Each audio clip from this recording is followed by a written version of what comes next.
بسم اللہ الحمد للہ الصلاۃ والسلام علی رسولہ الکریم اما بعد ربی اشرح لی صدری ویسر لی امری واحلل عقدۃ من لسانی یفقہوا قولی ربی یسر ولا تعسر وتمم بالخیر آمین یا رب العالمین۔ السلام علیکم ورحمۃ اللہ وبرکاتہ۔ رحیق المختوم میں آج ان شاء اللہ تعالیٰ اللہ کی توفیق سے ہم اپنا لیکچر نمبر 13 سٹارٹ کر رہے ہیں، اور آج کا میرا ٹاپک ہوگا خاندان نبوت صلی اللہ علیہ وسلم۔ میں بہت ایکسائٹیڈ ہوں، بہت خوش ہوں، اور آپ سب کو بھی یہ کہوں گی کہ آپ سب بھی باشعور ہو کے پورے شعور کے ساتھ اللہ تعالیٰ کا شکر ادا کیجئے کہ ہم عہد نبوی کے بہت قریب ہیں۔ انشاءاللہ بہت جلد ہم عہد نبوی میں انشاءاللہ تعالیٰ داخل ہونے والے ہیں، علم حاصل کرنے کے اعتبار سے کہ ہم اس کے بارے میں بھی جانیں گے، اس عہد کو بھی ہم سمجھنے کی کوشش کریں گے، جانیں گے، دیکھیں گے اللہ کی توفیق سے۔ لیکن اس سے پہلے انشاءاللہ جو آج کا ٹاپک ہے وہ ہے خاندان نبوت کے بارے میں، یعنی نبی اکرم صلی اللہ علیہ وسلم نے کس سوسائٹی میں آنکھ کھولی وہ ہم تمام دیکھ چکے ہیں۔ وہ ہم پچھلے اپنے ٹاپکس میں تمام جزیرۃ العرب کو کور کر چکے ہیں، ان کی معاشی حالت کو بھی دیکھ چکے ہیں، معاشرتی حالت کو بھی دیکھ چکے ہیں، ان کے اچھے برے پہلوؤں سے واقف ہو چکے ہیں، کون سے دو بڑے بڑے امپائرز تھے جو جزیرۃ العرب کی سراؤنڈنگس میں تھے، جغرافیکل لوکیشن کو دیکھ چکے ہیں، سیاسی حالات کو پڑھ چکے ہیں، مذہبی معاملات کو دیکھ چکے ہیں۔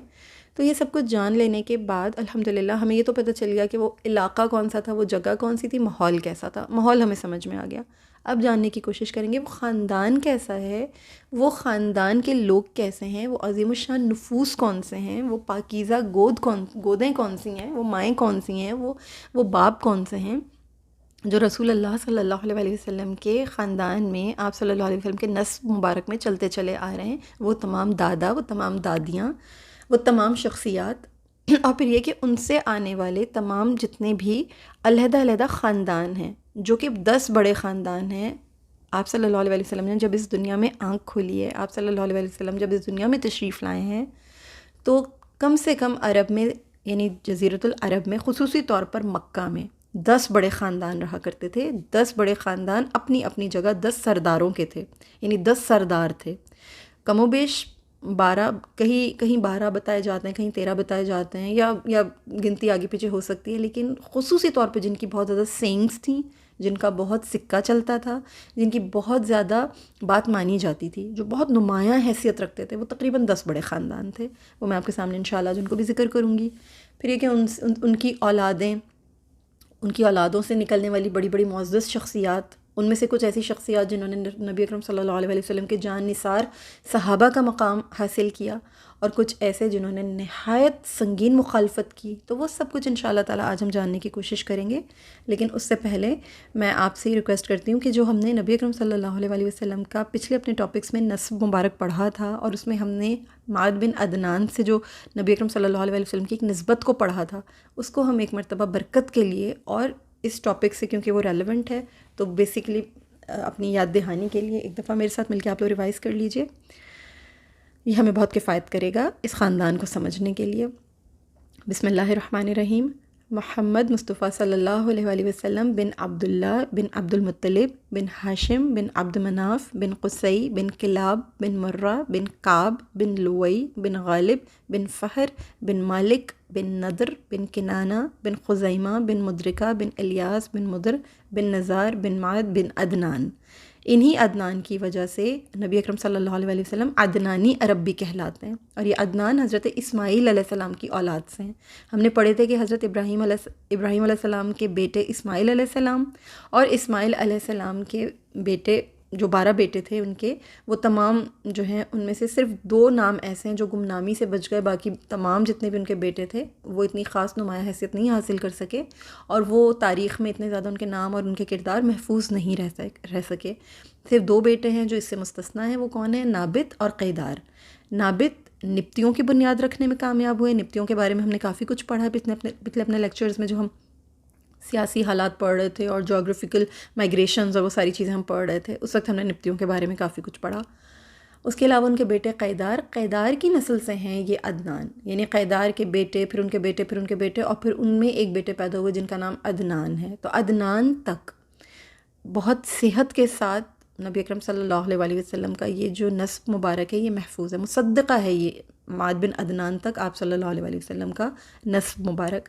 پھر اس کے اوپر بھی معاذ بن عدنان سے اوپر حضرت اسماعیل علیہ السلام، حضرت ابراہیم علیہ السلام تک بھی آپ صلی اللہ علیہ وسلم کا نسب مبارک موجود ہے. پھر اس کے اوپر حضرت ابراہیم علیہ السلام سے نوح علیہ السلام اور آدم علیہ السلام تک بھی نسب مبارک موجود ہے، مگر کچھ ان میں اختلافات ہیں، کچھ محققین کی رائے ان میں جو ہے کلیش کر جاتی ہے. وہ انشاءاللہ ہم اپنے نیکسٹ ٹاپک میں، نیکسٹ لیکچر میں شروع کریں گے بات کو. آج میں آپ کو معاذ بن عدنان سے نبی اکرم صلی اللہ علیہ وسلم کا یہ جو نسب مبارک ہے، یہ اس لیے ریوائز کروا رہی ہوں کیونکہ یہاں سے ہمیں فہر بن مالک کا پتہ چلتا ہے. آپ اس سلائیڈ میں دیکھ سکتے ہیں کہ مالک بن نضر کے بیٹے ہیں فہر بن مالک. یہ فہر وہی ہیں جن کا لقب ہے قریش. ان کو لقب قریش ملا تھا. قریش کی وجہ تسمیہ میں آپ لوگوں کو پچھلے لیکچرز میں بتا چکی ہوں کہ انہیں قریش کیوں کہا جاتا تھا. آپ ان لیکچرز میں جا کر سن سکتے ہیں قریش انہیں کیوں کہا جاتا تھا. بہرحال یہ فہر بن مالک ہیں جنہیں لقب ملا تھا قریش. شروع سے ہی اللہ تعالیٰ نے شرف و سعادت عطا کی تھی، شروع سے ہی اللہ تعالیٰ نے انہیں بہت شجاعت اور بہادری نصیب کی تھی. یہ خاندان ہمیشہ سے، یعنی قبیلہ قریش ہمیشہ سے ہی کبھی کسی سے مغلوب نہیں ہوا، سب پہ غالب رہا، سب پہ حاکمیت کی، سب پہ حکمرانی کی. اور نہ صرف حاکمیت اور حکمرانی کی بلکہ خانہ کعبہ کی متولیت بھی انہی کے پاس تھی. خانہ کعبہ کے کسٹوڈینز تھے. خانہ کعبہ کے کسٹوڈینز ہونے کے لیے آپ جانتے ہیں کہ کتنے اعلیٰ اوصاف ہونے چاہیے جنہیں اللہ اپنی بارگاہ میں قبول فرمائے. تو وہ تمام کے تمام ان میں موجود تھے. یہ بہت پاکیزہ نفوس تھے، تمام دین حنیف پر تھے، احناف تھے. باقی تمام عرب، باقی تمام لوگ خانہ کعبہ میں بتوں کی اور ان سب کی آ کے ورشپنگ کیا کرتے تھے، سب کیا کرتے تھے. لیکن جو نبی اکرم صلی اللہ علیہ وسلم کے آباء و اجداد تھے، یہ تمام حنفاء تھے، یہ دین حنیف پر تھے، پاکیزہ تھے، شرک سے، بدعت سے نہایت متنفر تھے. اور ان کی تمام دادیاں، تمام دادا، تمام جتنے بھی ان کے بچے، وہ سب کے سب دین حنیف پر تھے. کیپ ان یور مائنڈ، اس بات کو ہمیشہ یاد رکھیے گا. تو جب ہم قریش کی بات کرتے ہیں تو ہمارے بچپن سے کیونکہ ہم پڑھتے آ رہے ہیں کہ نبی صلی اللہ علیہ وسلم قبیلہ قریش میں پیدا ہوئے اور قبیلہ قریش کی بہت نوبل فیملی میں پیدا ہوئے، تو آج ہم اس چیز کو بھی سمجھیں گے کہ قریش کیا ہے اور پھر وہ نوبل فیملی آف قریش کیا ہے. یعنی وہ جو قریش کا جو ایک بہت ہی عظیم الشان، بہت عظیم المرتبت ایک خاندان ہے، وہ کون سا تھا جس میں نبی اکرم صلی اللہ علیہ وسلم نے آنکھ کھولی.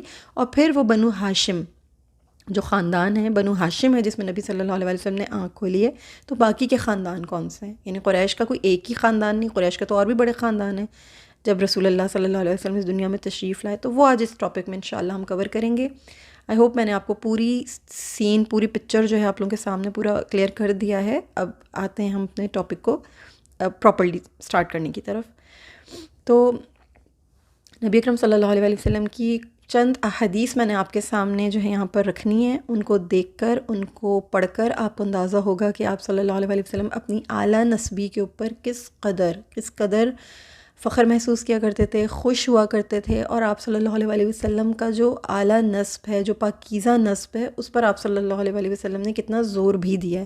قبیلہ قریش کی کتنی حمایت کی ہے، عربس کی کتنی حمایت کی ہے آپ صلی اللہ علیہ وسلم نے. ان چند احادیث سے آپ کو اندازہ ہوگا. اور یہ صرف چند ہیں، اس کے علاوہ بے شمار ہیں جو اتنے مختصر وقت میں آپ کے سامنے نہیں رکھ سکتی تھی. چند ایک ہیں انشاءاللہ یہ ہمیں کفایت کریں گی. تو پہلی حدیث آپ کے سامنے واصلہ بن اسقا رضی اللہ تعالیٰ عنہ سے روایت ہے کہ نبی اکرم صلی اللہ علیہ وسلم نے فرمایا: ان اللہ اصطفیٰ کنانہ من ولد اسماعیل واصطفیٰ قریشہ من کنانہ واصطفیٰ من قریش من بنی ہاشم واصطفانی من بنی ہاشم. رسول اللہ صلی اللہ علیہ وسلم نے فرمایا کہ اللہ نے حضرت اسماعیل علیہ السلام کی اولاد میں سے کنانہ کو منتخب کیا اور کنانہ کی نسل سے قریش کو چنا، پھر قریش میں سے بنو ہاشم کا انتخاب کیا اور بنو ہاشم میں سے میرا انتخاب کیا. یہ مسلم شریف کی حدیث ہے. ٹھیک ہے، تو یہ جو نام آ رہے ہیں نا، کنانہ، پھر کنانہ کی نسل سے قریش، پھر قریش میں سے بنو ہاشم، تو آج ہم یہ جاننے کی کوشش کریں گے کہ یہ تمام نام، یہ تمام نسلیں، خاندان، یہ سب کیا ہیں. کیونکہ قبیلہ قریش ایک مین ٹری ہے اور اس ٹری کی برانچز ہیں. ان برانچز پہ لگنے والے جو یہ لیوز ہیں یہ کون ہیں، جو فروٹس ہیں وہ کون سے ہیں، جو فلاورز ہیں وہ کون سے ہیں. انشاءاللہ اس امیج کو اپنے ذہن میں رکھ کر ہم سمجھیں گے تو ہمیں اچھی طرح سے بات سمجھ میں آئے گی. اپنی اعلیٰ نسبی سے نبی صلی اللہ علیہ وسلم نے کس قدر فخر محسوس کیا ہے، کتنی محبت، کتنا آپ صلی اللہ علیہ وسلم نے اپنے آپ کو مطمئن محسوس فرمایا ہے. اور باقیوں میں آپ صلی اللہ علیہ وسلم نے کس طریقے سے قبیلہ قریش کو عزت اور اعزاز بخشا ہے، یہ آپ یہاں سے دیکھیے. کہ ایک اور حدیث میں آپ کے سامنے رکھ رہی ہوں. اس حدیث کو امام ترمذی اور احمد نے روایت کیا ہے اور ابو عیسیٰ رحمہ اللہ نے بھی فرمایا کہ یہ حدیث بالکل حسن ہے. حضرت مطلب بن ابی وداع رضی اللہ تعالیٰ عنہ روایت کرتے ہیں کہ حضرت عباس رضی اللہ تعالیٰ عنہ ایک مرتبہ حضور نبی اکرم صلی اللہ علیہ وآلہ وسلم کی خدمت میں حاضر ہوئے۔ ایسا لگ رہا تھا گویا کہ آپ صلی اللہ علیہ وآلہ وسلم نے اس وقت کافروں سے کوئی ناگوار بات سنی تھی، اور آپ صلی اللہ علیہ وآلہ وسلم اس وقت جلال کی حالت میں تھے۔ بس واقعے پر مطلع ہو کر آپ نبی اکرم صلی اللہ علیہ وآلہ وسلم ممبر پر تشریف فرما ہوئے اور فرمایا، میں کون ہوں؟ صحابہ کرام رضی اللہ تعالیٰ علیہم اجمعین نے عرض کیا، آپ پر سلامتی ہو، آپ رسول خدا ہیں۔ اس پر آپ صلی اللہ علیہ وآلہ وسلم نے فرمایا، میں رسول خدا تو ہوں ہی، اس کے علاوہ نسباً میں، یعنی اپنے نسب کے بارے میں، اپنی اعلیٰ نسبی کے بارے میں نبی اکرم صلی اللہ علیہ وسلم یوں فرما رہے ہیں، میں محمد بن عبداللہ بن عبد المطلب ہوں۔ جب خدا نے مخلوق کو پیدا کیا تو مجھے بہترین خلق یعنی انسانوں میں پیدا کیا، پھر مخلوق کو دو حصوں میں تقسیم کر دیا یعنی عرب و عجم، تو مجھے بہترین طبقہ یعنی عرب میں رکھا، پھر ان کے مختلف قبائل بنائے تو مجھے بہترین قبیلہ یعنی قریش میں پیدا کیا، پھر ان کے گھرانے بنائے تو مجھے ان میں سے سب سے بہترین گھرانے میں پیدا کیا اور ان میں سے بہترین نسب والا بنایا، اس لیے میں ذاتی شرف اور حسب و نسب کے لحاظ سے تمام مخلوق سے افضل ہوں۔ یہ صحیح حدیث ہے، یہ حسن ہے، یہ حدیث ترمذی شریف میں یہ ٹھیک ہے۔ اس کے علاوہ ایک اور حدیث میں آپ لوگوں کے ساتھ ذکر کرنا چاہوں گی۔ اس حدیث کو امام طبرانی، حاکم، بہقی اور ابو نعیم نے روایت کیا ہے۔ حضرت عبداللہ بن عمر رضی اللہ تعالیٰ عنہما سے مروی ہے کہ ہم حضور نبی اکرم صلی اللہ علیہ وآلہ وسلم کے گھر کے صحن میں بیٹھے ہوئے تھے، پھر انہوں نے طویل حدیث بیان کی، یہاں تک کہ حضور نبی اکرم صلی اللہ علیہ وآلہ وسلم سے روایت کیا کہ آپ صلی اللہ علیہ وآلہ وسلم نے فرمایا، بے شک اللہ تعالیٰ نے 7 آسمانوں کو پیدا فرمایا تو ان میں سب سے بلند آسمان کو چن لیا اور اس پر اپنی شان کے لائق سکونت اختیار کی، اور اپنے تمام دیگر آسمانوں پر اپنی مخلوق میں سے جسے چاہا قیام بخشا، اور اللہ تعالیٰ نے 7 زمینیں پیدا کیں تو ان میں سے سب سے بلند کو چنا اور اس پر اپنی مخلوق میں سے جسے چاہا سکونت بخشی، پھر مخلوقات کو پیدا فرمایا تو مخلوقات میں سے بنی آدم کو منتخب کیا، بنی آدم میں سے عرب کو چنا اور عرب میں سے مدر کو چنا اور مدر میں سے قریش کو چنا اور قریش میں سے بنو ہاشم کو چنا اور بنو ہاشم میں سے مجھے منتخب فرمایا صلی اللہ علیہ وآلہ وسلم۔ سو میں نسل در نسل بہترین سے بہترین کی طرف منتقل ہوتا رہا، لہٰذا جو عرب سے محبت رکھے وہ میری محبت کی وجہ سے ان سے محبت رکھے، اور جو عرب سے بغض رکھے وہ میری وجہ سے ان سے بغض رکھے۔ اللہ اکبر۔ یہ دیکھیے عرب کی بھی یہاں پر جو نبی اکرم صلی اللہ علیہ وسلم نے حمایت فرمائی کہ بہترین جو قبیلہ ہے اور بہترین جو لوگ ہیں، بہترین جو گروہ ہیں وغیرہ، یا ان حدیث سے ہمیں یہ چیز معلوم ہو رہی ہے، ٹھیک ہے۔ تو آپ صلی اللہ علیہ وسلم سے محبت کا تقاضا یہ ہے کہ ہم ان کے تمام جتنے آباء و اجداد ہیں، ان کے قبیلے کے لوگ، جو جتنے بھی قبائل ہیں، جو ان کے خاندان ہیں وغیرہ، ان سب میں سے تمام جو عظیم ہستیاں ہیں، اچھے، پاک، مطہر، صاف نفوس ہیں، خوبصورت نفوس ہیں، ان سب کا ادب کریں، احترام کریں۔ جب قبیلہ قریش کے ان سرداروں کا ذکر آئے کہ جنہوں نے نبی اکرم صلی اللہ علیہ وسلم کی مخالفت کی ہے تو ان کا ضرور ذکر کریں، لیکن اوورآل پورے قبیلے کو برا مت کہیں، تمام قریش کو ایک جگہ پر لا کر مت کھڑا کریں۔ کبھی بھی کوئی بات کریں بہت ادب کے ساتھ کریں، بہت لحاظ کے ساتھ کریں اور بہت محتاط ہو کے کریں، اپنی گفتگو میں بھی اور اپنے دل میں بھی، اپنے علم میں بھی، ہر چیز میں جب بھی بیان کریں ادب کے ساتھ بیان کریں۔ حضرت عبداللہ بن عباس رضی اللہ تعالیٰ عنہ سے مروی ہے کہ بے شک مخلوقات کی پیدائش سے 2000 سال قبل قریش اللہ تعالیٰ کے سامنے ایک نور تھا، یہ نور اللہ تعالیٰ کی تسبیح بیان کیا کرتا اور قریش بھی اس کی تسبیح جیسی تسبیح بیان کرتے تھے۔ سو جب اللہ تعالیٰ نے آدم علیہ السلام کو پیدا فرمایا تو اس نور کو ان کی پشت میں منتقل کر دیا۔ رسول اللہ صلی اللہ علیہ وآلہ وسلم نے فرمایا، پھر اللہ تعالیٰ نے حضرت آدم علیہ السلام کی پشت میں مجھے زمین پر اتار دیا اور مجھے حضرت نوح علیہ السلام کی پشت میں ڈالا گیا۔ عربی میں آپ دیکھیں گے کہ یہاں ابراہیم علیہ السلام کا بھی ذکر ہوا ہے، لیکن اردو کی ٹرانسلیشن میں ابراہیم علیہ السلام کا ذکر نہیں آ رہا، تو آپ وہاں سے جب اس کو پڑھیں گے، عربی میں پڑھیں گے، تو ابراہیم علیہ السلام کو اس ٹرانسلیشن میں آپ ضرور اپنے ذہنوں میں ایڈ رکھیں کہ ابراہیم علیہ السلام کی پشت میں بھی پھر ڈالا گیا، ٹھیک ہے۔ پھر اس کے بعد اللہ تعالیٰ نے ہمیشہ مجھے مکرم پشتوں سے پاکیزہ رحموں میں منتقل کیا، یہاں تک کہ مجھے اپنے والدین سے پیدا فرما دیا، وہ دونوں بدکاری پر کبھی بھی نہیں ملے۔ اس حدیث کو امام ابو سعد نیشاپوری اور امام سیوطی رحمہ اللہ نے روایت کیا ہے، ٹھیک ہے، تو یہ بھی آپ کے سامنے ہے۔ پھر ایک حدیث جو امام ساکر رحمہ اللہ اور سیوطی رحمہ اللہ سے روایت کی گئی ہے وہ یہ ہے کہ حضرت ابو ہریرہ رضی اللہ تعالیٰ عنہ سے مروی ہے، انہوں نے فرمایا کہ حضور نبی اکرم صلی اللہ علیہ وآلہ وسلم نے فرمایا، مجھے میری امہات میں سے کسی بدکار عورت نے کبھی جنم نہیں دیا جب سے میں حضرت آدم علیہ السلام کی پشت سے پیدا ہوا ہوں، اور میں ہمیشہ نسل در نسل اعلیٰ سے اعلیٰ افراد کی طرف منتقل ہوتا رہا، یہاں تک کہ میں عرب کے سب سے افضل 2 قبیلوں ہاشم و زہرہ میں پیدا ہوا۔ تو معلوم یہ ہوتا ہے کہ ہمیں یہ تمام خاندان، یہ تمام جتنے بھی یہ جو فیملی کے ممبرز ہیں جن کے نام آ رہے ہیں، جو قبائل ہیں، قبیلہ تو قریشی ہے لیکن یہ جو نام آ رہے ہیں بنو ہاشم، بنو زہرہ، جاننے کی کوشش کرنی چاہیے کہ کون ہے، ان میں سے کون سے ایسے نفوس تشریف لائیں اس دنیا میں جن سے نبی صلی اللہ علیہ وآلہ وسلم باضابطہ طور پر جو ہے تعلق رکھتے ہیں۔ پھر جان نثاران نے رسول صلی اللہ علیہ وآلہ وسلم جتنے صحابہ کرام ہیں، صحابیات ہیں، وہ تمام بھی جب ان کے نام ہم پڑھیں گے، اب جب ہم داخل ہوں گے عہد نبوی میں تو پھر وہ نام بھی تو آئیں گے نا، ان کو جاننے کے لیے بھی بہت ضروری ہے کہ ہم ان تمام خاندانوں کو سمجھنے کی کوشش کریں، کیونکہ بہت زیادہ مخالفت بھی ان میں سے کچھ سرداروں کے ہاتھ سے ہوئی ہے، اور بہت زیادہ محبت بھی انہی خاندانوں میں سے ہی نبی صلی اللہ علیہ وسلم کے حصے میں آئی ہے، تو یہ جاننے کی بہت ضرورت ہے ہمیں۔ جس وقت آپ صلی اللہ علیہ وآلہ وسلم نے مکہ مکرمہ میں خانہ کعبہ میں، یعنی خانہ کعبہ کی جو متولیت تھی وہ تو قریش کے پاس تھی، ہم نے پچھلے اپنے لیکچرز میں پڑھا ہے اچھے طریقے سے۔ جب آپ صلی اللہ علیہ وآلہ وسلم نے مکہ میں آنکھ کھولی تو اس وقت جو قبیلہ قریش کے 10 بڑے خاندان خانہ کعبہ کے ارد گرد رہتے تھے، یا یوں کہہ لیں کہ مکہ میں رہتے تھے، وہ تقریباً کم و بیش 10 خاندان ہیں جو بڑے خاندان تھے، جن کی وہاں پر سینگ تھی، جن کا وہاں پر اثر و رسوخ تھا، بہت نمایاں ان کی حیثیت تھی، سب لوگ ان سے ڈرتے تھے، ان کی بات کو تسلیم کیا کرتے تھے۔ اور وہ خاندان کون سے تھے؟ وہ سب سے بڑا خاندان تو بنو ہاشم، جس سے نبی اکرم صلی اللہ علیہ وآلہ وسلم تشریف لائے ہیں، اس کے علاوہ بنو تیم، بنو مخزوم، بنو عدی، بنو عبد الدار، بنو امیہ، بنو اسد، بنو زہرہ، بنو جمح، بنو سہم، یہ خاندان تھے۔ ان کے علاوہ بھی اور چھوٹے بڑے کچھ خاندان تھے، لیکن جو نمایاں حیثیت رکھتے ہیں وہ یہ 10 بڑے خاندان تھے، ٹھیک ہے۔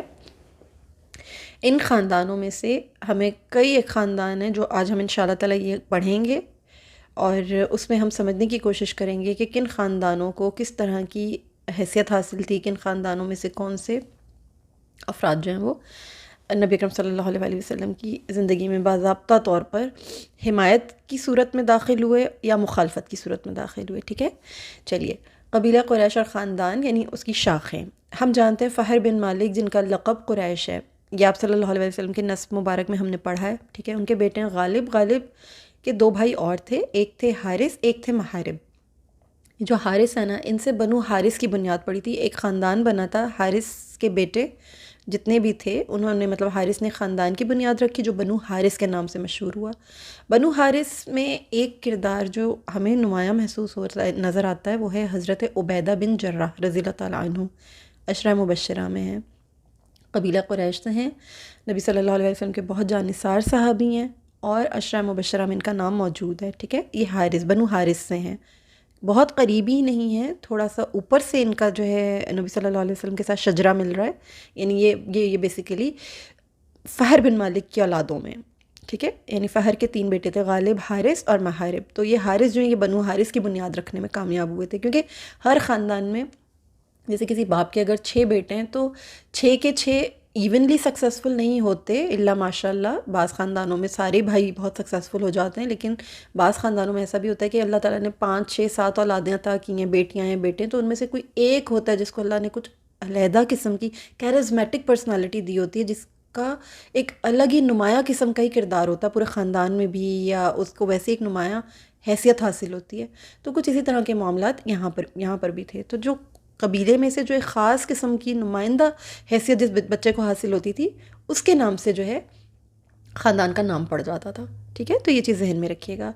پھر غالب کے بیٹے لوئی بن غالب، ان کے ایک اور بھائی ہیں عامر، ان سے بنو عامر کی بنیاد رکھی گئی تھی، ٹھیک ہے۔ بنو عامر بھی انہی میں سے، لیکن یہ وہ قبیلے ہیں جیسے بنو حارث ہے، بنو عامر ہیں، تو یہ قریش کے ہی خاندان، لیکن بہت زیادہ لائم لائٹ میں نہیں رہے۔ پھر آئے کعب بن لوئی۔ اب کعب بن لوئی کے 3 بیٹے تھے، حسیس، عدی اور مرہ۔ پہلے ہم حسیس کو پڑھتے ہیں۔ حسیس کے ایک بیٹے تھے عمر کو اتنی زیادہ نہیں ملی، جو یوں کہہ لیجیے کہ بہت زیادہ نمایاں حیثیت حاصل نہیں ہوئی۔ ان کے 2 بیٹے تھے، جم اور سہم۔ ان دونوں بیٹوں کو بہت نمایاں حیثیت حاصل ہوئی، یہ بیٹے بہت پاورفل نکلے، تو ان سے 2 خاندان بنے ہیں۔ یہ حسیس کے خاندان سے، لیکن حسیس کے نام سے بھی مشہور نہیں ہوئے، عمر کے نام سے بھی مشہور نہیں ہوئے، لیکن جم اور سہم کے نام سے خاندان بن گئے۔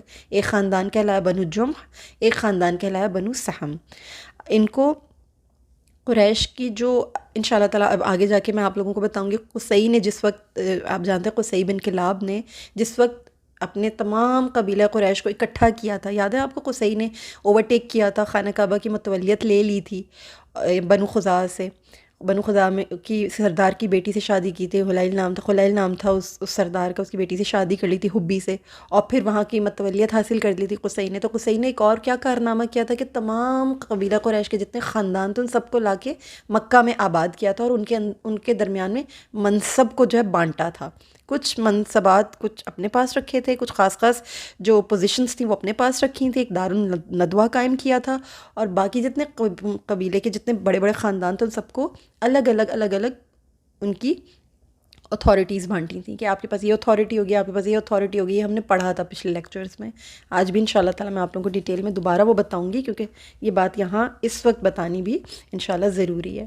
ہم اس کو بالکل انیشیلی تو پڑھ چکے ہیں، لیکن آج انشاءاللہ تعالیٰ تھوڑا سا اور اس کو اچھے طریقے سے سمجھیں گے۔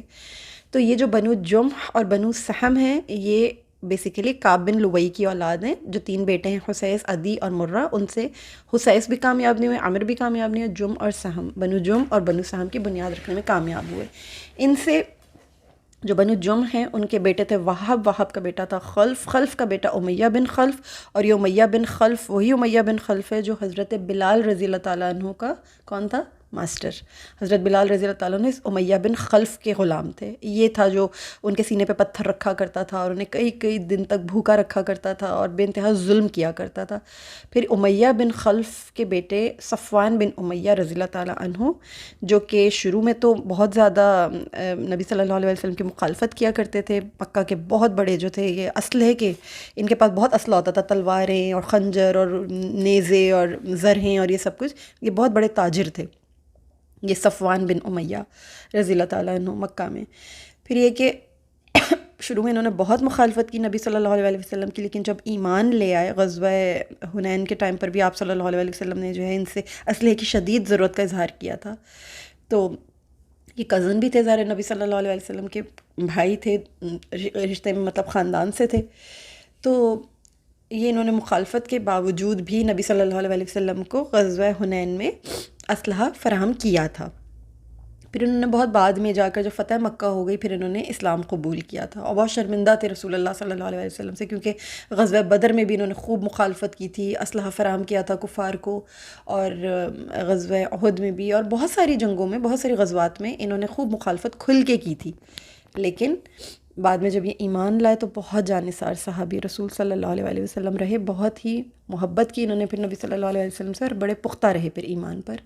تو یہ بنو جم سے ان کا تعلق ہے، ٹھیک ہے، بنو جم۔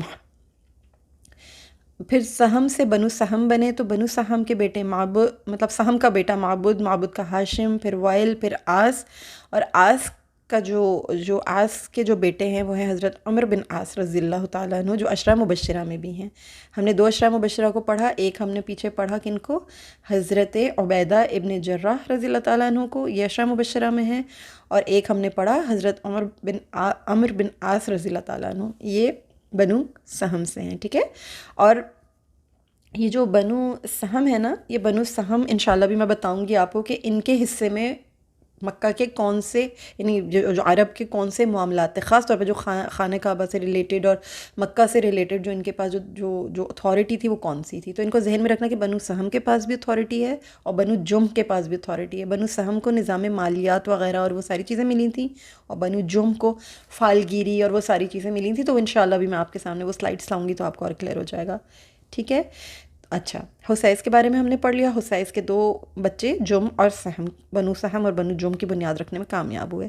پھر کعب بن لوئی کا دوسرا بیٹا عدی سے کون آئے؟ بنو عدی ہم نے ہمیشہ نام سنا ہے کہ حضرت عمر بن خطاب رضی اللہ تعالیٰ عنہ بنو عدی سے ہیں، حضرت جو یہ ہیں سعید بن زید رضی اللہ تعالیٰ عنہ جو کہ بہنوئی بھی تھے حضرت عمر بن خطاب رضی اللہ تعالیٰ عنہ کے، وہ بھی اسی خاندان سے ہیں۔ تو آج ہم پڑھیں گے عدی کے کون سے بیٹے، پھر ان کے کون سے بیٹے، پھر ان کے کون سے بیٹے۔ آج ہم اس کو تھوڑا سا ڈیٹیل میں پڑھتے ہیں کہ بنو عدی سے، اور بنو عدی سے صرف یہی نہیں ہے، بنو عدی سے بہت اونچے اونچے نام ہیں، بہت بڑے بڑے نام بنو عدی سے آتے ہیں۔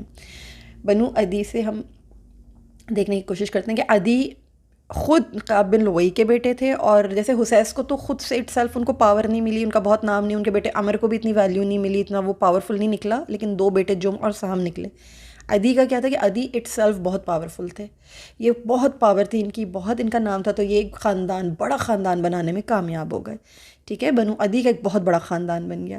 تو عدی کے بیٹے رضاح، رضاح کا بیٹا ترت، ترت کا بیٹا عبداللہ، عبداللہ کا بیٹا ریاح، ریاح کا بیٹا عبدالعزیٰ، عبدالعزیٰ کا بیٹا نفیل۔ نفیل کے دو بیٹے تھے، ٹھیک ہے۔ ایک تھا خطاب جو حضرت عمر بن خطاب رضی اللہ تعالیٰ عنہ جن کے بیٹے ہیں، خطاب کا بیٹا عمر بن خطاب۔ یہ جو خطاب بن نفیل ہیں، یہ حضرت عمر رضی اللہ تعالیٰ عنہ کے والد ہیں، یہ بھی ایمان لے آئے تھے، ٹھیک ہے نا۔ خطاب بن نفیل رضی اللہ تعالیٰ عنہ، یہ بھی والد بھی ایمان لے آئے تھے۔ تو حضرت عمر فاروق رضی اللہ تعالیٰ عنہ، پھر نفیل کا جو دوسرا بیٹا تھا وہ عامر، عمر کے بیٹے زید ابن عمر، یہ بھی صحابی رسول صلی اللہ علیہ وآلہ وسلم ہیں، یہ بھی لے آئے تھے، ایمان لے آئے تھے۔ پھر سعید بن زید رضی اللہ تعالیٰ عنہ جو حضرت عمر فاروق رضی اللہ تعالیٰ عنہ کے بہنوئی، جن کی وجہ سے حضرت عمر فاروق رضی اللہ تعالیٰ عنہ نے اسلام قبول کیا تھا، آپ نے سنا ہی ہوگا۔ تو اس خاندان سے اور بہت سارے نام ہیں، جیسے کہ یہ جو شفا بنت عبداللہ ہے، آپ جانتے ہیں شفا بنت عبداللہ کا اصلی نام تھا لیلہ رضی اللہ تعالیٰ عنہا، وہ بھی انہی بنو عدی میں سے ہی ہیں، بہت بڑی خاتون تھیں، بہت اونچا نام تھا ان کا، میڈیسن میں ہیلر تھیں بہت بڑی نا، جیسے رقیہ وغیرہ کیا کرتی تھیں۔ اور حضرت حفصہ رضی اللہ تعالیٰ عنہا کی کون تھیں، بیسیکلی ان کی ٹیچر بھی تھیں، ان کو رقیہ وغیرہ بھی سکھایا کرتی تھیں، ٹھیک ہے نا۔ تو یہ بہت بڑی ہی اونچی کردار والی ایک لیڈی تھیں، بہت ان کے پاس اللہ تعالیٰ نے علم، فہم، فراست ان کو عطا کی ہوئی تھی۔ پھر نبی اکرم صلی اللہ علیہ وآلہ وسلم کی جو گریٹ گرینڈ مدر ہیں برہ بنت عبدالعزیٰ، وہ بھی بنو عدی سے ہی ہیں، ٹھیک ہے۔ نبی صلی اللہ علیہ وسلم کی گریٹ گرینڈ مدر، وہ ان کا تعلق بھی بنو عدی سے ہی ہے، ٹھیک ہے۔ اور پھر اس کے علاوہ ام المومنین حضرت حفصہ رضی اللہ تعالیٰ عنہ، حضرت عمر بن خطاب رضی اللہ تعالیٰ عنہ کی بیٹی ہیں، وہ بھی اسی بنو عدی خاندان سے ہی ہیں۔ تو بنو عدی سے بھی کافی نام ہیں ماشاءاللہ، کافی نکلے ہیں ان سے بھی۔ پھر حضرت عمر فاروق رضی اللہ تعالیٰ عنہ کے بیٹے عبداللہ ابن عمر رضی اللہ تعالیٰ عنہ، پھر عاصم بن عمر تابعین میں ہیں، ان کا نام بہت اونچا ہے ان کا بھی نام۔ اور زید ابن عمر، جو یہ میں نے ابھی آپ کے سامنے بات کی ہے، زید ابن عمر کے بیٹے زید ابن عمر، سعید بن زید رضی اللہ تعالیٰ عنہ کے والد۔ تو بنو عدی سے بہت سارے ماشاءاللہ مشہور نام آئے ہیں۔ پھر اسی طرح کعب بن لؤی کے تیسرے بیٹے ہیں مرہ بن کعب۔ ابھی جو مرہ ہے نا، ان سے بیٹے یہ جو بنے تھے، وہ بنے تھے 3 بیٹے، یعنی 3 بیٹوں نے کیا کیا کہ ایک ہے جس کا نام تھا یقظہ، ایک ہے کلاب، ایک ہے تیم۔ یہ تینوں ہی بیٹے اصل میں خاندان کی بنیاد رکھنے میں کامیاب ہوئے ہیں، یعنی کعب بن لؤی کا بیٹا مرہ، عدی نے بنو عدی کی بنیاد رکھ دی۔ حسیس کے 2 بیٹے جمح اور سہم، انہوں نے بنو جمح اور بنو سہم کی بنیاد رکھ دی۔ اب مرہ کی سنیے کہ مرہ بن کعب کے اللہ نے آگے 3 بیٹے دیے۔ 3 بیٹوں میں ایک بیٹا یقظہ کو اتنی پاپولیرٹی نہیں ملی، ان کے بیٹے تھے مخزوم خاندان بنانے میں کامیاب ہوئے، ایک بہت پاورفل پرسنالٹی تھے ان کا، بنا بنو مخزوم کے بیٹے عمر کے بیٹے عبداللہ کے بیٹے مغیرہ کا بیٹا ولید ابن مغیرہ، اور ان کا بیٹا حضرت خالد بن ولید رضی اللہ تعالیٰ عنہ، ٹھیک ہے۔ تو ولید ابن مغیرہ آپ جانتے ہیں بہت بڑا سردار تھا، گبرو جوان بیٹے تھے، خود بھی بہت گبرو جوان ٹائپ کا آدمی تھا، بیٹھا ہوا ہوتا تھا خانہ کعبہ میں تو لگتا تھا سردار تھا، بہت بڑا سردار تھا۔ تو یوں لگتا تھا کہ جیسے پتہ نہیں بیٹوں کے درمیان کوئی ان کا تیسرا چوتھا بھائی بیٹھا ہوا ہے، باپ نہیں لگتا تھا، اتنا جوان، اتنا گبرو اور اتنا ہینڈسم قسم کا انسان تھا، سردار تھا ولید ابن مغیرہ۔ بہت مخالفت کی رسول اللہ صلی اللہ علیہ وسلم کی، اور غزوہ بدر میں ہی یہ سب جو ہیں گے، یہ اس طرح کے سردار جنہوں نے خوب مخالفت کی، آپ جانتے ہیں کہ وہ شروع میں ان کے کیا ہو گیا تھا، وہ ختم ہو گئے تھے، وہ غزوہ بدر میں اللہ تعالیٰ کے پاس جہنم واصل ہو گئے تھے وہ سارے کے سارے، ٹھیک ہے نا۔ تو یہ کردار ہمیں جو ہیں یہ کہاں سے ملتے ہیں؟ یہ بیسیکلی کعب بن لؤی کی اولاد مرہ سے بنا یقظہ سے مخزوم، جو ان کا بیٹا تھا بنو مخزوم. یہ بنو مخزوم کے بارے میں ہم نے پڑھا ہے. ٹھیک ہو گیا؟ چلیے ہم نے بنو مخزوم کو بھی پڑھ لیا. اب ہم دیکھتے ہیں کہ دوسرے بیٹے جو تیم ہیں، ایک کلاب ہیں ایک تیم ہے. ہم تیم کو دیکھتے ہیں. تیم سے بھی بنو تیم کی بنیاد پڑی. ٹھیک ہے، تیم سے پڑی بنو تیم کی بنیاد. تو اب ان کا کیا حساب ہے؟ اب ان کا یہ حساب تھا کہ بنو تیم یعنی تیم کے بیٹے تھے سعد کے بیٹے کعب کے بیٹے عمرو، ان کے بیٹے عبید اللہ، نہیں سوری کعب کے بیٹے عمرو کے دو بیٹے تھے آگے، ایک عثمان اور ایک عامر کا بیٹا ابو قحافہ، اور ابو قحافہ کے بیٹے حضرت ابو بکر صدیق رضی اللہ تعالیٰ عنہ، جن کے والد ہیں ابو قحافہ. ٹھیک ہے، تو یہ عمر سے جو ہے، عمر کے دو بیٹے تھے، ایک عامر، ان کے بیٹے ابو قحافہ، اور ابو قحافہ کے بیٹے حضرت ابو بکر صدیق رضی اللہ تعالیٰ عنہ، جو بنو تیم سے ہیں. ان کا تعلق بنو تیم سے. انہیں بھی پورا شرف و سرداری ملی تھی. اس خاندان کو بھی جو ہے دارالندوہ میں بہت خاص اہمیت حاصل ہے. بہت ان کی بھی بڑی سینگ تھی. تو ان شاء اللہ تعالیٰ وہ بھی میں آپ لوگوں کے سامنے جو ہے ڈیفینیٹلی رکھوں گی. اور اس جو تیم قبیلہ ہے، تیم خاندان بیسیکلی، اس میں سے حضرت عائشہ صدیقہ رضی اللہ تعالیٰ عنہ بنت صدیق اکبر آپ جانتے ہیں، ان کا بھی بہت نام ہے. پھر ہماری ام المومنین ہیں، بہت اونچی شخصیت ہیں، بہت پائے کی بے انتہا خوبصورت کردار کی مالکہ ہیں، اور 88 اسکالرس آپ کے شاگرد رہیں رضی اللہ تعالیٰ عنہ کے، حضرت عائشہ صدیقہ رضی اللہ تعالیٰ عنہ کے. اور بہت محبت فرمائی آپ صلی اللہ علیہ وسلم نے حضرت عائشہ صدیقہ رضی اللہ تعالیٰ عنہ سے. قرآن میں ان کی پاکیزگی ہے، اس کے اوپر آیات نازل ہوئی ہیں. تو بہت اونچا مقام ہے، آپ جانتے ہیں، الفاظ کم ہے میرے پاس، اتنی اونچی شان ہے ان کی. پھر اسماء بنت ابو بکر صدیق رضی اللہ تعالیٰ عنہ، وہ بھی بنو تیم سے ہی ہیں. ٹھیک ہے، تو یہ کردار جو ہیں یہ ہمیں ملتے ہیں. اور حضرت ابو بکر صدیق رضی اللہ تعالیٰ عنہ خود عشرہ مبشرہ میں ہیں، جانثار صحابی ہیں، نبی صلی اللہ علیہ وسلم کے ہمارے خلیفۃ الاول ہیں، ہم یہ بات جانتے ہیں. پھر عثمان جو بیٹے تھے عامر کے، ان سے آئے عبید اللہ کا بیٹا حضرت طلحہ بن عبید اللہ رضی اللہ تعالیٰ عنہ تھے. ٹھیک ہے، اور یہ بھی عشرہ مبشرہ میں حضرت طلحہ بن عبید اللہ رضی اللہ تعالیٰ عنہ. تو بنو تیم سے بھی دیکھیں 2 عشرہ مبشرہ آ رہے ہیں. تو یہ چھوٹے چھوٹے خاندان نہیں ہیں، یہ بہت اونچے خاندان ہیں. حضرت طلحہ بن عبید اللہ رضی اللہ تعالیٰ عنہ. ٹھیک ہے، چلیے یہ ہم نے پڑھ لیا. الحمدللہ ہمیں بنو تیم بھی سمجھ میں آ گئے. اب آتے ہیں بنو کلاب کی طرف. تو بنو کلاب کا سین کیا ہے کہ کلاب کے جو ہیں آگے 2 بیٹے ہیں، مرہ بن کعب کے بیٹے، یعنی کلاب بن مرہ. اب کلاب جو ہیں ان کے آگے 2 بیٹے ہیں، ایک زہرہ بن کلاب اور ایک قصی بن کلاب. اب یہ ہیں نبی اکرم صلی اللہ علیہ وآلہ وسلم جن کا ذکر کرتے ہیں نا کہ میں بنو زہرہ اور بنو ہاشم سے ہوں. تو یہ جو بنو زہرہ ہیں نا، یہ بنو زہرہ اصل میں کن کا خاندان ہے؟ یہ بی بی آمنہ بنت وہب ام النبی علیہ السلام، یہ ان کا خاندان ہے. حضرت بی بی آمنہ رضی اللہ تعالیٰ عنہ جو نبی اکرم صلی اللہ علیہ وسلم کی والدہ ماجدہ ہیں، یہ ان کا خاندان ہے بنو زہرہ. ٹھیک ہے، تو بنو زہرہ بن کلاب آپ کو پتہ چلا. مرہ بن کعب ان کے بیٹے ہیں 3 کلاب، یقظہ تیم ہم نے پیچھے پڑھ لیا. یقظہ کے بیٹے مخزوم سے بنو مخزوم بن گیا. پھر تیم سے تو ڈائریکٹ ہی بنو تیم بن گیا، نہیں خود ہی اتنے پاورفل تھے کہ ان سے ہی جو ان کا خاندان بن گیا.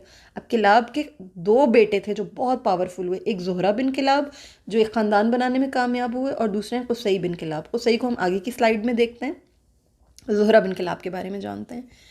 زہرہ بن کلاب کے 2 بیٹے اللہ نے عطا کیے ان کو، ایک حارث ایک عبد مناف. عبد مناف کے 2 بیٹے ہوئے وہب اور وہیب.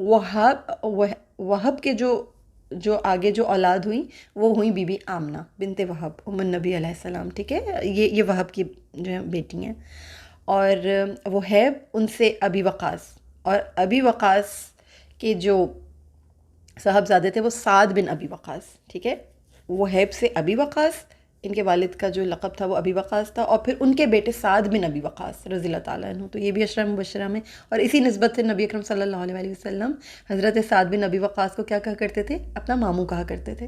یہ دیکھیں ماموں کہا کرتے تھے، حالانکہ چچا زاد بھائی بنتے ہیں نبی صلی اللہ علیہ وسلم کے رشتے میں، لیکن کیونکہ والدہ سے ان کی نسبت ہے، یہ والدہ کے کزن برادر ہیں، تو آپ صلی اللہ علیہ وسلم سعد بن ابی وقاص رضی اللہ تعالیٰ عنہ کو اپنا ماموں کہا کرتے تھے.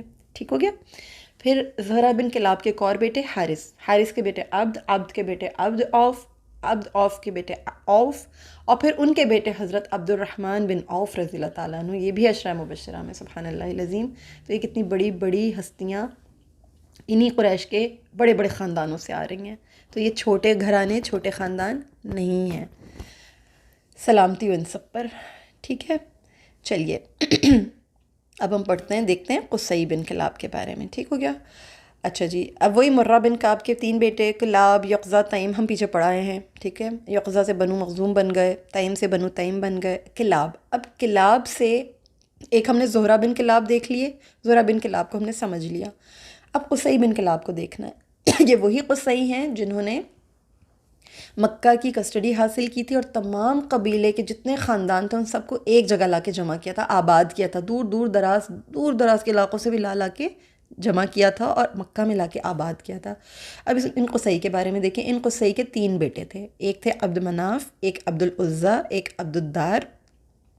عبد الدار کے بیٹے ہوئے عثمان، عثمان کے بیٹے عبد العزیٰ، عبد العزیٰ کے بیٹے عبداللہ، ان کے بیٹے عثمان، اور ان سے حضرت طلحہ بن عثمان رضی اللہ تعالیٰ عنہ، یعنی عثمان کے بیٹے طلحہ، یعنی طلحہ بن عثمان رضی اللہ تعالیٰ عنہ، یہ بھی عشرہ مبشرہ میں۔ یہ ہیں عبد الدار، جن سے بنو عبد الدار بنے، اور یہی بنو عبد الدار ہی اصل میں جو آپ دیکھ رہے ہیں نا، یہ جو ہم بڑے خاندان پڑھ رہے ہیں، یہ ہیں وہ بنو عبد الدار، یہ قصی بن کلاب کے بیٹے ہیں، ٹھیک ہو گیا۔ پھر آج یہ دوسرے بیٹے جو قصی بن کلاب کے، وہ عبد العزیٰ، یہ ہیں حضرت خدیجہ رضی اللہ تعالیٰ عنہ کا خاندان، ٹھیک ہے۔ عبد العزیٰ، یہ ان کے بیٹے اسد، اسد کے بیٹے خویلد، خویلد کے بیٹے عوام، عوام سے کون بنے؟ حضرت زبیر بن عوام رضی اللہ تعالیٰ عنہ، یہ بھی عشرہ مبشرہ میں۔ اور خویلد کن کے والد ہیں؟ حضرت خدیجہ بنت خویلد رضی اللہ تعالیٰ عنہ، ٹھیک ہے۔ یہ خویلد ان حضرت خدیجہ رضی اللہ تعالیٰ عنہ کے بیسیکلی والد ہیں۔ تو یہ بیسیکلی کن کے خاندان سے آئی ہیں؟ قصی بن کلاب کے خاندان سے۔ قصی بن کلاب کے ایک بیٹے عبد مناف ہیں، عبد مناف کے خاندان میں نبی صلی اللہ علیہ وسلم ہے۔ تو خدیجہ رضی اللہ تعالیٰ عنہ بہت دور کے خاندان سے نہیں ہے، بہت قریب کے خاندان سے، یعنی چچا زادی ہیں ان کی، رسول اللہ صلی اللہ علیہ وسلم کی، ٹھیک ہے۔ تو ہم نے یہ پڑھ لیا۔ یہ جو عبد العزیٰ کے جو بیٹے ہیں اسد، ان سے بنو اسد کی بنیاد رکھی گئی۔ کچھ کتابوں میں آپ کو بنو عبد العزیٰ بھی ملے گا یہ نام، بنو اسد کو ہی عبد العزیٰ بھی کہتے ہیں اور بنو عبد العزیٰ کو ہی بنو اسد بھی کہتے ہیں۔ تو چاہے بنو عبد العزیٰ ہوں چاہے بنو اسد ہوں، یہی قصی بن کلاب کی اولاد ہیں، ٹھیک ہے۔ اور حضرت خدیجہ رضی اللہ تعالیٰ عنہ کا ہی خاندان ہے، بنو اسد سے ہیں حضرت خدیجہ رضی اللہ تعالیٰ عنہ۔ Got it? تو آئی ہوپ آپ لوگوں کو انشاءاللہ تعالیٰ یہاں تک تو یہ چیز سمجھ میں آ گئی ہوگی۔ اس سے اگلا جو خاندان ہے اس سے آگے کی جو بات ہے وہ ہے قصی بن کلاب کے تیسرے بیٹے جو ہیں عبد مناف۔ عبد مناف جو ہیں، اچھا یہ ایک اور چیز آپ لوگوں کو بہت امپورٹنٹ یہاں پر میں کلیئر کر دوں کہ جن ناموں کو میں نے گرین سے خاص کر کے ہائی لائٹ کیا ہوا ہے نا، یہ خصوصی طور پر وہ خاندان ہے جو نبی اکرم صلی اللہ علیہ وآلہ وسلم کے جو خصوصی طور پر جو شجرہ نسب میں جو موجود ہیں، ٹھیک ہے۔ تو قصی بن کلاب بھی ڈائریکٹلی رسول اللہ صلی اللہ علیہ وسلم کے دادا پر دادا اور ان کی نسب میں چل رہے ہیں، اور عبد مناف بھی نبی صلی اللہ علیہ وسلم کے great great great grand father ہیں۔ عبد مناف کو اللہ نے 4 بیٹے دیے تھے، ہاشم، مطلب، نوفل، عبد شمس۔ اب ان سے جو خاندان بنے تھے انشاءاللہ تعالیٰ وہ میرے نیکسٹ لیکچر کا انشاءاللہ تعالیٰ مین اب وہ ٹاپک ہوگا۔ عبد مناف کو انشاءاللہ ہم نیکسٹ لیکچر میں سمجھیں گے، بہت اچھی طرح ڈیٹیل میں سمجھیں گے۔ آج کے لیے جتنے خاندان میں نے آپ کو بتائے ہیں، ہم نے کتنے خاندان پڑھ لیے؟ بنو جم پڑھ لیے، بنو سہم، بنو تیم، بنو عدی، بنو مخزوم اور بنو اسد، بنو عبد الدار، ٹھیک ہو گیا۔ بنو عبد الدار کو بھی ہم نے پڑھ لیا الحمدللہ۔ اور اس کے علاوہ ہم نے اور کون سے خاندان پڑھے؟ بنو زہرہ، ٹھیک ہے، بنو زہرہ کو بھی ہم نے پڑھ لیا الحمدللہ۔ تو اب انشاءاللہ تعالیٰ اس کے بعد اب جو بقیہ خاندان بچتے ہیں نا، ایک بنو ہاشم ہے، ایک بنو امیہ ہے، ایک بنو نوفل اور مطلب، ان کا تو اتنا بڑا خاندان نہیں بن پایا، لیکن بنو ہاشم اور بنو عبد شمس، یہ جو بنو عبد شمس ہیں یہ ایکچولی بنو امیہ ہیں، اور یہ بنو ہاشم جو ہیں یہ نبی صلی اللہ علیہ وآلہ وسلم کا ایکچول خاندان، ایکچول گھرانہ ہے۔ تو انشاءاللہ عبد مناف کی اولادوں کو میں آپ کے ساتھ اگلے لیکچر میں ڈسکس کروں گی، کیونکہ ہم پہنچ چکے ہیں قصی بن کلاب تک۔ تو قصی بن کلاب نے جو ایک دارالندوہ قائم کیا تھا خانہ کعبہ کی جب ان کو متولیت مل گئی تھی، ان کو کسٹڈی مل گئی تھی، تو انہوں نے جو بیسیکلی جو یہ بانٹے تھے، جو مناسبات کو انہوں نے تقسیم کیا تھا، اس کو سمجھنا بہت ضروری ہے، کیونکہ جب عہد نبوی میں داخل ہوں گے تو ہمیں پتہ ہوگا کہ یہ سردار اتنے پاورفل کیوں تھے، کیونکہ ان کے ہاتھوں میں پوری پوری اتھارٹیز تھیں، پوری پوری پاورز تھیں۔ تو مذہبی عہدے جو ہیں وہ 6 حصوں میں تقسیم کیے گئے تھے۔ کرنے والے کون تھے؟ قصی بن کلاب تھے، ٹھیک ہے، یہ بات ذہنوں میں رکھیے گا، جو نبی صلی اللہ علیہ وسلم کے great great great grandfathers میں آتے ہیں۔ جو انہوں نے کچھ مذہبی عہدے تھے نا جو سنبھال کے رکھے تھے، ان میں تو کچھ موٹے موٹے بڑے بڑے جو عہدے تھے وہ تو انہوں نے اپنے حصے میں رکھے تھے، جیسے قایا رکھا تھا، عمارہ رکھا تھا، اور وہ رکھا تھا انہوں نے جو مہمان نوازیاں کیا کرتے تھے، اور کھلانا پلانا اور وہ ساری چیزیں جو دینی جو معاملات تھے، خصوصی طور پہ خانہ کعبہ سے متعلق، حاجیوں سے متعلق، وہ سب کے سب کن کے پاس تھے؟ بنو ہاشم کے پاس تھے، ٹھیک ہے، جن میں خاص طور پہ سقایا یعنی پانی پلانا، زمزم کا جو معاملہ تھا آپ جانتے ہیں، وہ انشاءاللہ ہم آگے کے لیکچر میں آپ کے ساتھ میں ڈسکس کروں گی کہ بنو جرم بند کر کے گئے تھے، پھر دوبارہ زمزم کیسے کھلا تھا، تو وہ بھی خصوصی طور پر بنو ہاشم ہی کو اللہ نے شرف عطا کیا تھا، آگے کے ٹاپکس میں ہم وہ پڑھیں گے۔ تو سقایا، حاجیوں کو جو کچھ بھی سقایا تھا، رفادہ تھا وغیرہ، وہ ساری چیزیں بنو ہاشم کے ہاتھ میں تھیں۔ بنو ہاشم جو ہے وہ ان کاموں کو دیکھا کرتے تھے، ان معاملات کو بنو ہاشم نے اپنے سپرد کیا ہوا تھا۔ عمارہ بھی بنو ہاشم ہی کے سپرد تھا، یعنی کہ خانہ کعبہ کا جتنا بھی انتظام وغیرہ تھا وہ سب کا سب کون کرتے تھے؟ بنو ہاشم کیا کرتے تھے، ٹھیک ہے۔ یعنی عمارت سے متعلق جو کچھ بھی معاملات ہوتے تھے وہ سب کے سب بنو ہاشم کے تھے۔ پھر صدانہ، افادہ یعنی حاجیوں کی مالی معاونت، یہ بنو نوفل کے سپرد تھی۔ بنو نوفل کون ہے؟ وہ انشاءاللہ تعالیٰ عبد مناف کی جو اولاد ہم پڑھیں گے نا، اولاد جو عبد مناف جو بھی ہم نے روک لیا ہے نیکسٹ ٹاپک کے لیے، تو آپ نے دیکھا مطلب، نوفل، ہاشم اور عبد شمس، یہ 4 بیٹے، ان 4 بیٹوں کو جب میں ڈسکس کروں گی انشاءاللہ تعالیٰ تو پھر آپ کو بنو نوفل سمجھ میں آئیں گے۔ پھر اس کے علاوہ صدانہ یعنی خانہ کعبہ کی کلید برداری، یا ان کی جو خانہ کعبہ کی جو دربانی تھی، یہ عبد الدار کے سپرد تھی، عبد الدار کے حصے میں آئی تھی۔ عبد الدار کے بارے میں بھی ہم پڑھ چکے ہیں، ہم نے عبد الدار کا خاندان بھی ابھی میں نے آپ لوگوں کے ساتھ ڈسکس کیا ہے۔ آپ جانتے ہیں عبد الدار کون ہے؟ عبد الدار قصی بن کلاب کے بیٹے ہیں۔ عبد الدار، بنو عبد الدار کی بنیاد انہوں نے رکھی ہے، جن سے کہ حضرت طلحہ بن عثمان رضی اللہ تعالیٰ عنہ عشرہ مبشرہ، ٹھیک ہے نا۔ تو یہ بیسیکلی قصی بن کلاب کے بیٹے ہیں عبد الدار۔ تو یہ بنو عبد الدار جو ہے نا، یہ کیا کرتے تھے؟ ان کے ہاتھ میں خانہ کعبہ کی جو کلید برداری تھی، یعنی جو چابی وغیرہ جو تھی نا، وہ ان کے ہاتھ میں تھی، یہ سنبھالتے تھے۔ یہ چابی والا جو نظام تھا، یہ تمام کا تمام کن کے ہاتھ میں تھا؟ عبد الدار کے ہاتھ میں۔ تو جب نبی اکرم صلی اللہ علیہ وآلہ وسلم نے جب خانہ کعبہ کو اوبویسلی جب فتح مکہ کے بعد جب کیا تھا، وہ جب فتح کر لیا تھا، تو پھر یہ معاملہ جو ہے وہ یہی ہوا تھا کہ عثمان بن طلحہ جو ہے ان کے ہاتھ میں پھر چابی آئی تھی، ٹھیک ہے نا۔ یہ جو ہیں یہ قصی کے دادا پوتا کا تعلق رکھتے ہیں، یہ کلید بردار ہیں، یہی وہ خاندان ہے، ٹھیک ہے، جنہوں نے پہلے ایک مرتبہ نبی صلی اللہ علیہ وسلم نے خانہ کعبہ کی چابی مانگی، اس خاندان نے منع کی، انہوں نے منع کیا کہ نہیں ہم نہیں دیں گے۔ جو فتح مکہ ہوا، پھر نبی صلی اللہ علیہ وسلم نے ان سے چابی لی، اور چابی لے کر پھر وہاں پر نماز ادا کی، ٹھیک ہے۔ تو یہی وہ تھے، یہ عثمان، عبدالعزیٰ، عبداللہ عثمان، یہ سب وہ لوگ تھے جو نہیں دے رہے تھے چابی نبی صلی اللہ علیہ وسلم کو۔ لیکن پھر جس دن فتح مکہ ہوا، آپ صلی اللہ علیہ وسلم نے ان سے چابی لی، چابی لے کے پورا خاندان خاندان کہہ رہی ہوں استغفر اللہ، پورا خانہ کعبہ کے اندر صفائی کی، پورا خانہ کعبہ چمکایا، سارے بتوں کو توڑ کے اور پاک کر کے خانہ کعبہ کو واپس دوبارہ چابی حضرت طلحہ بن عثمان رضی اللہ تعالیٰ عنہ کے ہاتھ میں رکھی، اور انہیں کہا یہ چابی ہمیشہ آپ ہی کے پاس رہے گی، آپ ہی کے خاندان میں رہے گی، جو آپ سے لے گا وہ ظلم کرے گا۔ تو یہ تھرو آؤٹ انہی کے ہاتھ میں، یہ ایون آج بھی، ٹھیک ہے۔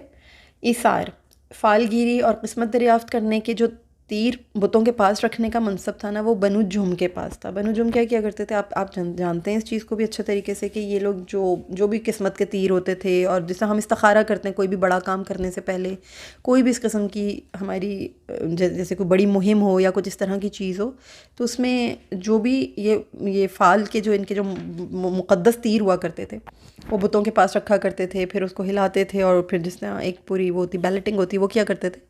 تو یہ سارا منصب جو تھا یہ کن کے پاس تھا؟ یہ ایکچولی جم کے پاس تھا، ٹھیک ہے۔ یعنی فالگیری، قسمت دریافت کرنا بتوں کے پاس جا کر، تو اس کی تولیت پوری ان کے ہاتھ میں ہوتی تھی۔ پھر مالیات کا نظام، بتوں کے تقرب کے لیے جو نذرانے اور ان کی جو تقسیم کا نظام تھا نا، یہ بیسیکلی کس کے پاس تھا؟ بنو سہم کے پاس تھا۔ بنو سہم کیا کرتے تھے کہ جو تقرب کے لیے نذرانے ملا کرتے تھے، یا جو لوگ قربانیاں دیا کرتے تھے، قربانیاں بھی پیش کی جاتی تھیں نا، تو ان کو سنبھالنا، ان کو پورا اٹینڈ کرنا، وہ سب کچھ انتظامات کرنا، سارا نظام جو تھا وہ بنو سہم کے سپرد تھا، ٹھیک ہے۔